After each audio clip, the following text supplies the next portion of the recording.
जय श्रीराम. जय शनिदेव मित्रांनो. आज खूप दिवसांमधून शनी शिंगणापूर या मुद्द्यावर लाईव्ह आलेलो आहे. त्याला कारण म्हणजे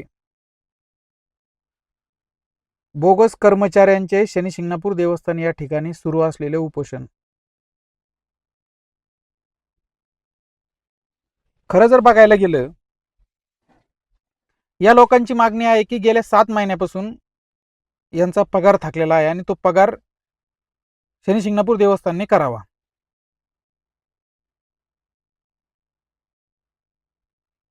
तर शनी शिंगणापूर देवस्थान गेल्या 5 ते 6 महिन्यामधून 5-6 महिने झाले असतील, छान आणि पारदर्शी कारभार या शनी शिंगणापूर देवस्थानच्या माध्यमातून सुरू आहे. विशेष म्हणजे हा कारभार शनी शिंगणापूर देवस्थानच्या विश्वासांकडून नाही, तर प्रशासकीय अधिकारी, सरकारच्या माध्यमातून माननीय विभागीय आयुक्त साहेब असतील किंवा डेप्युटी कलेक्टर साहेब असतील अहिल्यानगर जिल्ह्यातील, यांच्या मार्फत सुरू आहे. आणि हा कारभार अत्यंत स्वच्छ सुरू आहे. या शनी शिंगणापूर देवस्थानचं उत्पन्न वाढलं. या शनी शिंगणापूर देवस्थानमध्ये भाविकांची संख्या वाढली. या शनी शिंगणापूर देवस्थानमध्ये भाविकांची काळजी घेतली जाते सर्वप्रथम कधीतरी. या शनी शिंगणापूर देवस्थानमध्ये भ्रष्टाचार पूर्णपणे बंद झाला. जे शनी शिंगणापूर देवस्थान भ्रष्टाचाराच्या बाबतीत शिखरावर पोहोचलं होतं, ते शनी शिंगणापूर देवस्थान अगदी रुळावर आणण्याचं काम माननीय विभागीय आयुक्त साहेब असतील यांनी केलं. खऱ्या अर्थाने सर्व भाविकांच्या वतीनं व तालुक्याच्या वतीनं मी माननीय विभागीय आयुक्त साहेब असतील आणि जे काही प्रशासकीय टीम असेल, या सर्वांचं मनापासून आभार मानतो की शनी शिंगणापूर देवस्थानमध्ये एक सर्वात मोठी अडचण भाविकांच्या दृष्टीनं किंवा या देवस्थानच्या दृष्टीनं आणि या गावाच्या दृष्टीनं होती, ती म्हणजे शनी शिंगणापूर देवस्थानमधील लटकू बंद करणे. लटकू म्हणजे टू व्हीलरवर फिरणारे लोक येताना भाविक अडवणार आणि भाविक अडवल्यानंतर त्यांना शनी शिंगणापूर देवस्थानपर्यंत कसं, कोणत्या दुकानावर जायचं, तिथं कशी पूजा घ्यायची, यासाठी अडवणूक केल्या जायची आणि तीच पूजा अव्वाच्या सव्वा किमतीमध्ये विकल्या जायची. आणि हे गेल्या 10 ते 15 वर्षापासून प्रयत्न सुरू होते की हे लटकू बंद करायचे, परंतु ते कुणाच्यानीच झाले नाही. म्हणजे ना पोलीस डिपार्टमेंटकडून झाले, ना स्थानिक पुढाऱ्यांकडून झाले, ना आमदाराकडून ना खासदाराकडून. परंतु हे लटकू माननीय विभागीय आयुक्त यांच्या मार्फत बंद करण्यात आले. खरोखर या ठिकाणी समाधान वाटलं. या शनी शिंगणापूर देवस्थान मधला भ्रष्टाचार बंद झाला आणि इतकं सुंदर असं देवस्थानचा स्वच्छ कारभार सुरू असताना या अधिकारी लोकांना काही राजकारणी लोक ऑपरेट करतात आणि चांगला स्वच्छ कारभार सुरू असताना त्याच्यात व्यत्यय कसं आणायचं किंवा त्या लोकांना कसा त्रास होईल, या पद्धतीने या ठिकाणी यांनी काम करण्याचं सुरू केलं. मध्यंतरी जुन्या कर्मचाऱ्यांचं उपोषण झालं. त्यांचं कुठंतरी बंद होत नाही, तर हे बोगस कर्मचारी पुन्हा उपोषणाला बसले. म्हणजे ज्या काळामध्ये शनी शिंगणापूर देवस्थान अक्षरशः पूर्ण खाऊन टाकलं, पूर्ण बर्बाद केलं, या ठिकाणी भ्रष्टाचार केला करोडो रुपयांचा, बोगस कर्मचारी भरती झाली, एकही माणूस या ठिकाणी लढण्यासाठी किंवा उपोषणासाठी आला नाही. आज शनी शिंगणापूर देवस्थान कुठेतरी नावारूपाला येतंय, कुठेतरी इथला भ्रष्टाचार बंद झाला, तरी शेकड्याच्या संख्येने हे लोक उपोषणाला बसायला लागले. म्हणजे आपण किती नीच आहोत याची आपल्या स्वतःला तरी लाज वाटली पाहिजे. आता हे जे कर्मचारी बसलेले आहे, या कर्मचाऱ्यांचा जर इतिहास सांगायला गेलं तर ऐकणाऱ्याला लाज वाटते आणि आम्ही सांगतो तर आम्हाला देखील लाज वाटते की असे देखील लोक या जगामध्ये असू शकतात. जे जागृत देवस्थान आहे शनी शिंगणापूर देवस्थान, हे देवस्थान इतकं जागृत आहे की ज्या स्थानिक नेत्यांनी शंकर गडाख यांनी स्वतःच्या स्वार्थासाठी या शनी शिंगणापूर देवस्थानमध्ये 2464 कर्मचारी बोगस कर्मचारी भरती करण्यात आली. या देवस्थानला 250 लोकांची गरज होती. या ठिकाणी 2464 कर्मचारी भरण्यात आले. त्यातील खऱ्या अर्थाने 250 लोकांची गरज आहे. हे जर 250 लोक काढले तर या देवस्थानमध्ये 2200 कर्मचारी उरतात. म्हणजे ज्या 2200 कर्मचाऱ्याची शनिशिंगणापूर देवस्थानला अजिबात गरज नाही. विशेष म्हणजे हे कर्मचाऱ्यांचे कित्येक चोरी असेल किंवा या ठिकाणी टवाळखोर असेल किंवा महिला भक्तांचे फोटो काढणे असेल, असे याआधी प्रकार झालेले आहेत. ते यांच्यामधलेच आहे. म्हणजे जे जुने कर्मचारी आहे त्यांच्याकडून असा कुठल्याही प्रकारचा त्रास होत नाही भाविकांना. हे नवीन जी बोगस भरती करण्यात आली हे लोक त्रास देतात. यांचा इतिहास जर आपण सांगायला गेलं तर हे गेल्या 3 ते 4 वर्षापासून पगार घेतात. यांना नियुक्त यासाठी करण्यात आलं की 2024 ची विधानसभा निवडणूक या शंकरगडाला निवडून यायची होती. आणि निवडून येण्यासाठी त्यांनी शनिशिंगणापूर देवस्थानच्या तिजोरीतून 2464 मुलांना घर बसल्या पगार द्यायला चालू केला. या 2464 पैकी समजा 2200 लोकांना घर बसल्या पगार चालू केला. घर बसून राहणार यांना 6000 रुपये पगार मिळायचा. आता तो 9000च्या आसपास काहीतरी केलेला आहे. या मुलांनी काय करायचं की गावात काय सुरू आहे याचे त्याला भांडण लावायचे. नेता आला की सर्वांनी जमायचं. नेत्याची सोशल मीडिया वाहवा करायची. विरोधकांना अडचणीत आणायचं. विरोधकांचा सुखी संसार कसा बर्बाद होईल याकडे त्यांचं लक्ष. विरोधक शेतकरी असेल तर त्यांच्या घराकडे जाणार रस्ते अडवणार. त्यांना चौकात दमदाटी करणार. आणि नेत्याने दारू आणि मटणाच्या पार्ट्या दिल्या की तिथं हे वाढप्यासारखे वाढायला, भांडे घासायला, म्हणजे पगार घेणार शनिशिंगणापूर देवस्थानच्या तिजोरीतून आणि तिकडं मटणाचे हडकं वाढणार नेत्याचे. हे काम या 2464 कर्मचाऱ्यातल्या 2200 लोकांनी केले. आणि हेच 2200 लोक मध्यंतरी आपण विधान भवनामध्ये सर्वांनी ऐकलं. आणि या 2200 लोकांच्या कर्मचाऱ्याचा अहवाल असा होता.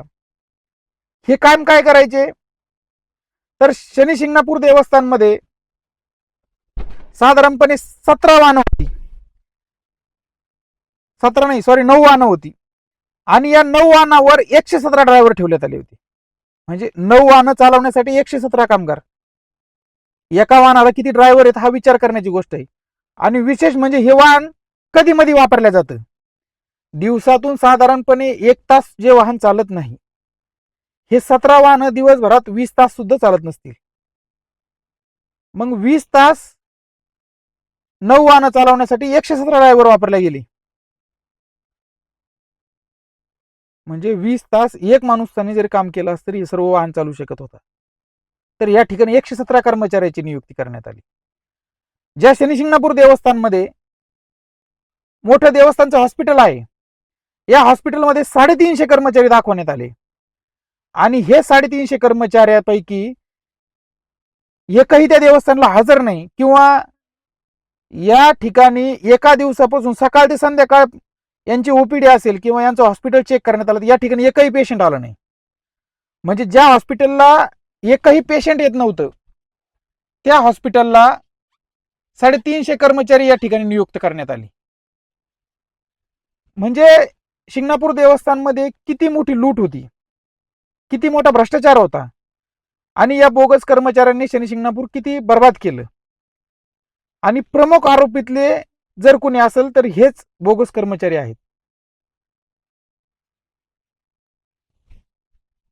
या शनिशिंगणापूर देवस्थानमध्ये भ्रष्टाचारामध्ये गेले कित्येक वर्ष निलाव होत गेले. त्या निलावात गाड्यांकडून जीएसटी वसूल करण्यात आला, परंतु प्रत्यक्षात एकही रुपया जीएसटी म्हणजे शेकडो कोटी जीएसटी या ठिकाणी जमा करण्यात आला. जो बुडण्यात आला तो जीएसटी असेल किंवा टॅक्सेस असेल या शनिशिंगणापूर देवस्थानकडून भरल्या गेले नाही कधीच.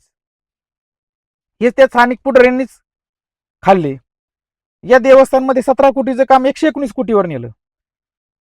इतके मोठे भ्रष्टाचार या शनिशिंगणापूर देवस्थानमध्ये असताना यातील प्रमुख भ्रष्टाचाराचा आरोप होता हा बोगस कर्मचारी भरती. आणि हे बोगस कर्मचारी आज उपोषणाला बसलेत की आमचा 7 महिन्याचा पगार द्या. हे गेली 7 महिन्यापासून शनिशिंगणापूर देवस्थानमध्ये येत आहेत. याच्यातले काही लोक थंब मारतात आणि निघून जातात. आणि विशेष गोष्ट म्हणजे गेले 3 वर्ष हे कधीच कामावर आले नव्हते. यांनी 3 वर्षाचा घरी बसल्या पगार घेतला नेत्याची चाकरी करताना. आणि हे शनी शिंगणापूर देवस्थान जागृत आहे. या ठिकाणी कित्येक जणांची राख रांगोळी झाली ज्यांनी या ठिकाणी भ्रष्टाचार केला. आपल्या मराठीमध्ये एक म्हण आहे, गावाचं देवाचं आणि भावाचं जो व्यक्ती खाईन तो आयुष्यात कधीच सुखी राहू शकत नाही. ज्या व्यक्तीनं आपल्या भावाच्या वाटणीचा हिस्सा खाल्ला किंवा ज्या व्यक्तीनं घरात भामटेपणाने भावाचा हिस्सा खाल्ला तो भाऊ कधीच यशस्वी होऊ शकला नाही. ज्याने गावाच्या लोकवर्गणीतून एखाद्या मंदिराचा आसन सप्त्याचा आसन वर्गणी खाल्ली त्याचा प्रपंच कधीच सुखी राहू शकत नाही. आणि दुसरं आहे देवाचं सर्वात महत्वाचं. देवाचा कुणी 1 रुपया खाल्ला तरी त्याला सुख लाभू शकत नाही. आणि विशेष म्हणजे हा शनी जागृत न्याय देवता आहे. या ठिकाणी ज्या ज्या लोकांनी भ्रष्टाचार आले त्यांचे प्रपंचाची राखरांगोळी झाली. विशेष म्हणजे ज्या नेत्याने आमदारकी निवडून येण्यासाठी हे 2200 लोक भरले 2464 आणि 2200 बोगस होते, तो नेता सुद्धा इलेक्शनला निवडून येऊ शकला नाही कारण की त्याने शनिदेवाच्या दानपेटीचा गैरवापर केला होता. शनिदेवाने सुद्धा त्याला त्या ठिकाणी न्याय दिलेला आहे. या बोगस कर्मचारी कित्येक जणांचे अपघात झाले, कित्येक जणांचे आई वडील एक्सपायर झाले, कित्येक जणांचे मुलं एक्सपायर झाले, कित्येक जणांच्या घराची राखरांगोळी झाली. या 2464 पैकी 2200 कर्मचाऱ्यापैकी प्रत्येकाने अनुभव घेत घेत घेत घेत यांनी काम सोडून दिलं. आता या ठिकाणी 500 ते 600 कर्मचारी राहिले. या 600 कर्मचाऱ्यांना वाटतं आम्ही परमनंट होऊ. बाबा तुम्ही कसे परमनंट होणार? 2015ला असेल 2010ला असेल शनी शिंगणापूर देवस्थानला नोटीस बजावण्यात आलेली आहे माननीय धर्मादाय आयुक्त यांच्याकडून, उपायुक्त यांच्याकडून, की शनी शिंगणापूर देवस्थान या ठिकाणी कुठलीही कामगार भरती करताना त्याची रीतसर पेपरला वर्तमानपत्रामध्ये बातमी द्यायची, जाहिरात द्यायची, त्यानंतर शिक्षणानुसार जर आवश्यकता असेल तर त्याची भरती करायची. आणि या कामगारांची भरती करताना ना कुठल्याही प्रकारच्या वर्तमानपत्रात जाहिरात दिली, ना कुठे यांच्या शिक्षणाचा विचार केला. ज्यांच्याकडून कामगार भरती करताना नेत्याने काय घेतलं, एक चेक घेतला, आधार कार्ड घेतलं, एक फोटो घेतला, तो चेक स्वतःकडे ठेवला. ह्या मुलांनी उद्या काही गडबड घातली तर यांना ब्लॅकमेल करण्यासाठी तो चेक त्या नेत्याकडे या लोकांचे चेक आहेत. आणि ह्या लोकांचा गैरफायदा या ठिकाणी घेण्यात आला. त्याला देखील माहिती आहे की इतके लोक आपण परमनंट करू शकत नाही, यांना पगार देऊ शकत नाही, म्हणून कुठेतरी बोगसच काहीतरी ऑर्डर काढल्या आणि या लोकांच्या भावनेशी खेळ. आता मी वारंवार बोलून बोलून या 2200 लोकांपैकी आता 550 लोक राहिलेत. हे 2200 लोक सोडून गेले. काहीला शनिदेवाचा प्रत्यय आला, काहींच्या घरात अडचणी आल्या, काहींचे अपघात झाले, कोणाचं काय बरेचसे मुलं हे सोडून गेले. आता याच्यात 500-550 लोक राहिले. परंतु ह्या 500 लोकांनी विचार करावा, जे लोक सोडून गेले ते खऱ्या अर्थाने कुठेतरी सुखी झालेत. ते लोक कुठेतरी छोटासा व्यवसाय करायला लागलेत, कुठेतरी नोकरीला लागलेत, कुठेतरी ज्याचं शिक्षण कमी होतं ते शिक्षण घ्यायला लागला, कुणीतरी शेती करायला लागलं, कुणीतरी मोठा दूध धंदा करायला लागलं. आणि या 6-7 हजाराच्या नादी लागून नेत्याच्या लागून शनिदेवाची दानपेटी लुटायची तिने बंद केला आणि तो खऱ्या अर्थाने सुखी झाला. परंतु काही लोक आणखी नाही गुचिड्यासारखे या ठिकाणी चिरकलेले आहेत. तर आपण देखील विचार करावा आणि या ठिकाणी सोडून द्यावा. कारण की तुम्ही परमनंट कधी होऊ शकत नाही. तुम्ही शनी शिंगणापूरमध्ये देवस्थानमध्ये कधीही कामाला राहू शकत नाही. उलट तुम्ही संगनमताने शंकरगडात याचं ऐकून शनी शिंगणापूर देवस्थानमध्ये कामावर न येता तुम्ही पगार घेतला. आता विशेष म्हणजे तुमच्यातले काही लोक प्रायव्हेट कंपन्यांमध्ये परमनंट आहेत, त्यांचा पीएफ देखील त्या कंपन्यात कटला गेला आणि तेच लोक या शनी शिंगणापूर देवस्थानमध्ये या 2200 लोकांमध्ये सामील आहेत. म्हणजे काही HDFC बँकेमध्ये कामाला आहेत, जे रेग्युलर बँकेत हजेरी आहेत, ज्यांचे थंब रजिस्टर त्या HDFC बँकेत रोज आहे, तरी देखील तीच व्यक्ती शनी शिंगणापूर देवस्थानमध्ये देखील हजर आहे. चांद्यामधील एक व्यक्ती आहे, त्यांचं नाव कागदपत्री वेगळंच आहे आणि त्यांच्या टोपण नावाने त्यांना शनी शिंगणापूर देवस्थानमध्ये, टोपण म्हणजे गावात जे नाव बोललं जातं त्या नावाने त्यांना शनी शिंगणापूर देवस्थानमध्ये परमनंट ऑर्डर काढली, ज्या नावाचं आधार कार्डच नाही त्यांचं,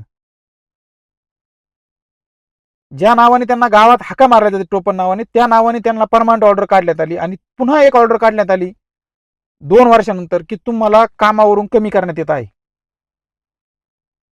अरे तो माणूस शनी शिंगणापूर देवस्थानमध्ये कधी गेलाच नाही, त्या व्यक्तीनं साधा आधार कार्ड सुद्धा तुमच्याकडे जमा केलं नाही, अशा व्यक्तीला तुम्ही परमनंट दाखल केलं. आणि ह्याच कॅटेगरीतले सगळे कर्मचारी आहेत. मग कर्मचाऱ्यांनो, तुम्हाला एक प्रश्न आहे माझा, की तुम्हाला कसा पगार करणार? तुमच्यातले कित्येक जण बोगस आहेत, कित्येक जण अदर कंपन्यामध्ये आहेत, आणि तुम्हाला जर पगार जर केला तर सध्याचा जो कारभार आहे तो शासनाकडे आहे, सरकार हँडल करते. या ठिकाणी मोठमोठे अधिकारी IAS IPS असतील, MPSC UPSC पास आउट होऊन या ठिकाणी जे अधिकारी आलेत आणि ते अधिकारी या शनी शिंगणापूर देवस्थानचा सध्या कारभार पाहत आहेत. मग ते लोक इतक्या गलतन कारभारामध्ये तुमचा पगार कसा करणार? बरं, तुमचा पगार त्या लोकांनी केला तर त्यांना नोकरी सोडावी लागेल, कारण की प्रमुख भ्रष्टाचाराचे आरोपी म्हणजे तुम्ही आहात. तुमच्यामुळे विश्वस्त मंडळ बरखास्त झालं आणि तुम्ही एवढी डिरिंग कशी करता का तुम्हीच त्या ठिकाणी उपोषणाला बसले? तुम्हाला भीती वाटत नाही का की आपण कामावर न येता 3 वर्ष शनी शिंगणापूर देवस्थान लुटलं, म्हणजे शंकरगडाच्या संगनमताने आपण शनी शिंगणापूर देवस्थान लुटलंय आणि येथील कामावर न येता याचा पगार खाल्लाय, म्हणजे तुमच्यावर सुद्धा देखील गुन्हा दाखल होऊ शकतो. हे राहिलं बाजूला आणि तुम्ही स्वतः उपोषणाला बसलाय. येणाऱ्या काळामध्ये विश्वस्त मंडळ स्थापन झाल्यानंतर याच्यावर कारवाई सुरू होणार आहे. जे जे भ्रष्टाचार आले त्याची चौकशी होणार आहे, म्हणजे तुमच्यावर देखील गुन्हा दाखल होण्याची शक्यता आहे. तरी तुम्ही या ठिकाणी उपोषणाला बसू राहिलेत. कुठंतरी आपण याचं आत्मपरीक्षण केलं पाहिजे की आपलं काय चुकतंय. आपण खरोखर शनिदेवाचे काम केलं का, किंवा आपण त्याचे पगार घेण्याचे हक्कदार आहोत का? आपण शिंगणापूर देवस्थान लूट करावी का? आपण या शनी शिंगणापूरचे किंवा तालुक्याचे रहिवासी आहोत, आपलं कर्तव्य आहे. शनी शिंगणापूर देवस्थान कसं नावारूपाला जाईल, आपण त्याच्यात आपला काय योगदान असेल, कसा या ठिकाणचा भ्रष्टाचार थांबल, कसे या राजकीय पुढाऱ्याच्या जे दावणीला लोक बांधलेले आहेत किंवा ज्यांनी शनी शिंगणापूर देवस्थान खाल्लं त्यांच्या ताब्यातून कसं आपल्याला ते सोडून तिथं स्वच्छ नित्तळ कारभार कसा करता येईल, कसा आपल्याला या गावचा विकास करता येईल, कसा तालुक्याचा विकास करता येईल. आता 350 कर्मचाऱ्यांचे पगार या शनी शिंगणापूर देवस्थानच्या दानपेटीतून होतात फक्त हॉस्पिटल विभागामध्ये, आणि त्या हॉस्पिटलला एकही पेशंट येत नाही. आपण हा काय विचार करत नाही का शनी शिंगणापूर देवस्थानचं हॉस्पिटल आहे ते आपण मोठं करायला पाहिजे. ज्या शनी शिंगणापूर देवस्थानचं उत्पन्न येतो त्या उत्पन्नाचा स्रोत कुठंतरी ज्या दीनदुबळ्या लोकांना हॉस्पिटलसाठी होत नाही, आपण त्या ठिकाणी कर्करोग सारख्या शस्त्रक्रिया करू शकतो, मोठमोठे अपघाताचे त्या ठिकाणी ऑपरेशन्स करू ठेवू शकतो, वेगवेगळ्या आजारावर आपण ते हॉस्पिटल मोठं करू शकतो. जर तुमच्यासारखे जर त्या ठिकाणी जर तरुणांनी जर त्या देवस्थानला साथ दिली तर आपण ते देवस्थान उच्च स्तरावर नेऊ शकतो. त्या देवस्थानच्या माध्यमातून मोठमोठे गुरुकुल असेल किंवा शिक्षण संस्था असेल त्या उभार करू शकतो. परंतु तुमच्यासारख्या काही लोकांमुळे आणि भ्रष्ट नेत्यांमुळे हे शनी शिंगणापूर देवस्थान अधोगतीला राहिलं. त्या शनी शिंगणापूर देवस्थानमध्ये भाजीपाला सुद्धा मिळत नाही, त्या शनी शिंगणापूर देवस्थानमध्ये साधी चप्पल सुद्धा मिळत नाही त्या गावामध्ये. ते गाव मागं ठेवण्याचं काम या भ्रष्टाचारी विश्वस्त मंडळ आणि त्या नेत्याने केलं. आज छोट्या छोट्या गावामध्ये कित्येक दुकान आहे, पण त्या शनी शिंगणापूर देवस्थानचा विकासच होऊ दिला नाही, त्या गावाचा देखील विकास होऊ दिला नाही. परिणामी आता सर्वांनी एकजूट होण्याची गरज आहे. हा जो कारभार सुरू आहे सरकारकडून किंवा माननीय विभागीय आयुक्त साहेब यांच्याकडून, त्यांना खऱ्या अर्थाने आज आपण साथ देण्याची गरज आहे. खऱ्या अर्थाने शिंगणापूर देवस्थानचा विकास होत आहे, समाधान वाटत आहे की ज्याच्यासाठी मी किंवा आमच्या मित्रपरिवारांनी टीमनी 10-15 वर्ष संघर्ष केला त्याला कुठेतरी आता न्याय मिळतोय आणि खरोखर आम्हाला त्याचं समाधान आहे. आपण हा भ्रष्टाचार थांबवला पाहिजे, कुठेतरी योग्य दिशेने आपण देखील गेलं पाहिजे. आणि याच कर्मचाऱ्यांची परिस्थिती आपण आजही राजीनामा द्यावा. आपण जर राजीनामा दिला आणि आपण जर या ठिकाणी हे आंदोलन थांबवले, काय प्रशासनाला व्यवस्थित कारभार बघू दिला तर आणखी देवस्थानचा विकास होईल. म्हणून मी या व्हिडिओच्या माध्यमातून तुम्हाला विनंती करतो, तुम्हाला कुणीही कामावर घेऊ शकत नाही. या शनी शिंगणापूर देवस्थानची भरती ही बोगस आहे. जे जुने कर्मचारी आहेत त्याच्यापैकी 250 कर्मचारी या ठिकाणी राहतील जे देवस्थानमध्ये प्रमुख काम करतायत, बाकीचे कर्मचारी राहणार नाही. आणि विशेष म्हणजे 2015 नंतर जी काही भरती झाली ती भरती सगळी कॅन्सल होणार आहे. त्यासाठी याआधी न्यायालयामध्ये देवस्थानची बाजू प्रखरतेने मांडत नव्हते, इथले वकील सुद्धा यांना सामील होते. परंतु येणाऱ्या काळामध्ये एकदम पारदर्शी कारभार चालणार आहे. आणि या ठिकाणी चुकीचे कामं होणार नाही. तुम्ही या आशा सोडून द्या, राजीनामे द्या, आपले कामधंदे बघा आणि शनिदेवाच्या आशीर्वादाने निश्चित तुमचं देखील चांगलं होईल. त्याच्यामुळे देवस्थानाला लुटण्याची ही मानसिकता आपण कुठंतरी बंद केली पाहिजे. एवढं बोलून मी या ठिकाणी थांबतो. जय श्रीराम. धन्यवाद.